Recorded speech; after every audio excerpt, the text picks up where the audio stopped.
le problème. Est-ce qu'on peut parler de ça? Oui, une tribune a été publiée samedi dernier dans Libération qui s'appelle « Feuille de route contre la domination masculine ». Cette tribune fait écho au procès de Dominique Pellicot, donc accusé d'avoir violé et fait violer sa femme par 50 hommes. Et donc à ce moment-là, des hommes comme Gaël Faye, Walidia, Eddy de Pretto, Gilles Lelouch, enfin 200 hommes, ont signé une feuille de route avec 10 recommandations pour dire « nous sommes tous le problème, donc nous pouvons faire partie de la solution ». Alors je vous donne leur recommandation la plus marquante. Arrêtez de considérer que le corps des femmes est un corps à disposition. Voilà, c'est cette tonalité-là. Qui croit ça? Non, mais j'expose les faits. Bah si, parce qu'ils disent tout le monde, on est tous concernés. Donc il faut écrire une tribune. C'est un pas écrit tous des tribune. prédateurs, Et hein. en fait, l'idée, c'est que le profil des accusés du procès de Dominique Pellicot, ce sont des messieurs tout le monde. Oui, ça, et oui. donc, voilà, dans cette tribune, il y a la considération... Mais c'est n'importe quoi. Oui, il y a la considération que l'affaire Pellicot nous l'a prouvé. Voilà, le violeur n'est pas une affaire de monstre, c'est une affaire de monsieur tout le monde. Voilà. Donc Non, il s'excuse pour tous les hommes. Fabrice, qu'est-ce que vous en pensez de ça? On confond la banalité du mal et la banalisation du mal. C'est Hannah Arendt, dire ni plus ni moins. Ça, c'est vrai. Hannah Hannah Arendt, Arendt. Hannah Arendt a Hannah beaucoup Arendt. écrit sur la banalité du mal. Hannah Arendt. Comme dans Hannah le poisson. Arendt. Philosophe. Il n'y a pas d'Arendt dans Poisson, mais il y en a... Hannah Arendt, à l'occasion du procès à Eichmann, s'est beaucoup posé la question de ce personnage d'Eichmann. Ça l'a fasciné parce qu'elle s'attendait à avoir un monstre à 3 têtes, vraiment un personnage... Il y a un instant, voilà. en plus. Et finalement, elle va y découvrir un homme de qualité assez médiocre, avec une défense assez médiocre, et somme toute assez ordinaire, finalement. Et c'est comme ça qu'elle va développer le concept de banalité du mal, qui lui a valu pas mal de problèmes. Mais le problème, c'est qu'on est passé de la banalité du mal à la banalisation du mal. Ça, c'est un élément fondamental. Pour dire quoi? Juste pour dire que, en fait, non, ces hommes ne sont pas tout le monde. C'est faux. Ben oui. C'est faux. Ils incarnent quelque chose de tout le monde, mais c'est faux.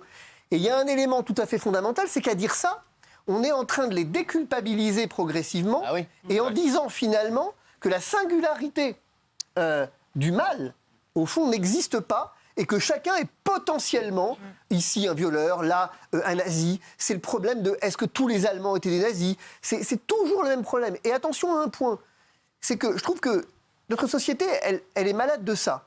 Elle est malade de cette généralisation permanente. Tous les musulmans, tous les juifs, tous les hommes maintenant. Ça suffit à un moment donné. Il faut à un moment donné savoir distinguer le mal et le nommer.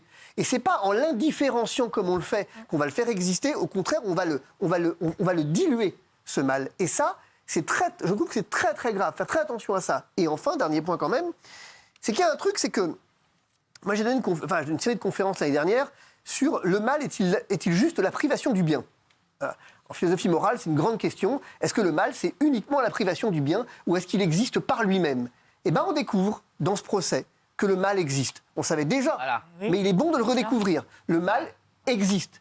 Et que c'est bien de le nommer de temps en temps. Mais c'est pas parce qu'on le nomme Mal. que pour autant, effectivement... Du coup, mais c'est intéressant de savoir qu'il y a un bien et un mal.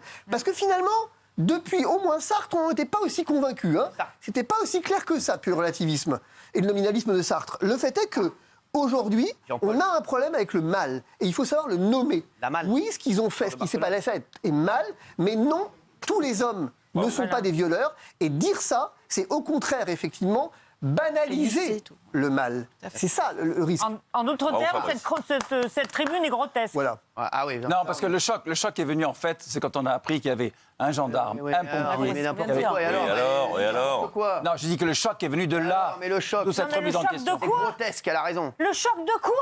On mélange tout. On part d'un fait précis où effectivement des monstres sont déguisés sous des apparences normales. Exactement. Et on en fait une généralité en disant oh là là, attention, tous les hommes sont comme ça. Bravo, et Madame Mamie, Fourniret, bravo. alors qu'elle est une femme et qui est Ah oui. monstrueuse aussi, on en fait quoi? Bravo, Mamie. C'est grotesque. Bravo, Alors, Mamie. est-ce que vous savez pourquoi? C'est-à-dire que qu'est-ce qui quand même caractérise ces hommes? C'est assez intéressant, et là aussi, il faut aller voir cet ouvrage tardif d'Hannah Arendt à la fin de sa vie, qui va beaucoup réfléchir à cette question, et elle va dire un truc. Elle va dire, au fond, ce qui a caractérisé Eichmann, par exemple, c'est cette incapacité à penser et à penser l'autre.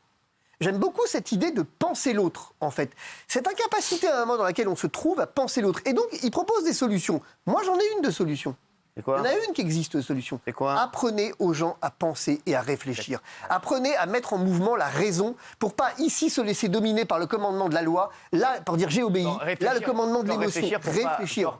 Pour pas faire des bêtises, genre comme acheter des Lamborghini, des Porsche. Non mais ce qui est honteux, c'est que Libération dit que l'affaire de Mazan, c'est l'affaire de Monsieur Tout-le-Monde. Non. Moi, je pense que Monsieur Tout-le-Monde n'est pas un violeur, n'est pas un agresseur. non, Monsieur bien Tout-le-Monde sûr. respecte Bien sa sûr. femme, prend soin de sa femme. Et quand même, pardon, ça me fait rire, vous avez parlé des signataires de la pétition tout à l'heure, Guillaume Meurice qui racontait tout sourire dans une vidéo sortie il y a quelques années, Ouais. qu'il adorait les filles de 17 ans, que c'était son péché mignon. Ah non, c'était pas 17 ans. C'est moins que ça. Mineurs, enfin des mineurs à partir de 17 ans, et que c'était ça. son péché mignon. Donc un peu de J'ai pas le temps cohérence. de demander l'âge, il avait dit. Ah oui, si, oui, enfin bon, voilà, donc c'est encore Et pire. cela étant, il y a un point quand même sur lequel cette affaire doit nous interpeller, c'est effectivement le sens du mariage. C'est-à-dire qu'il y a une blessure profonde, et en cela, Libération a quand même raison sur un point.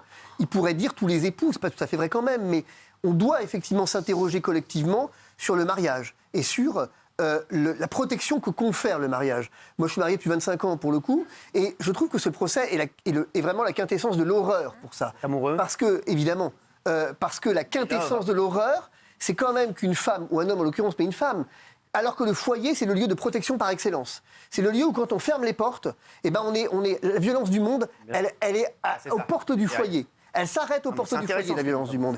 Et il n'y a rien de pire qu'au fond, que la violence du monde soit Dans le exacerbée foyer. dans ce lieu privilégié que devrait être effectivement le foyer. Et ça, c'est vraiment terrible pour le coup. Et il y a vraiment un travail à faire, indépendamment du viol, qui est un sujet absolument atroce ici, et quand même heureusement marginal.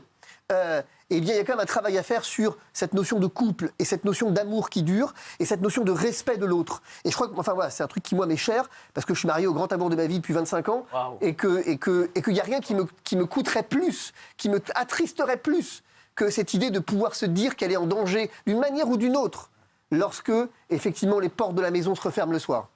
Beau, ce que, franchement, très beau. Fabrice. Ouais, bravo. Ah, fais dans la gueule. Ah, fais dans la gueule.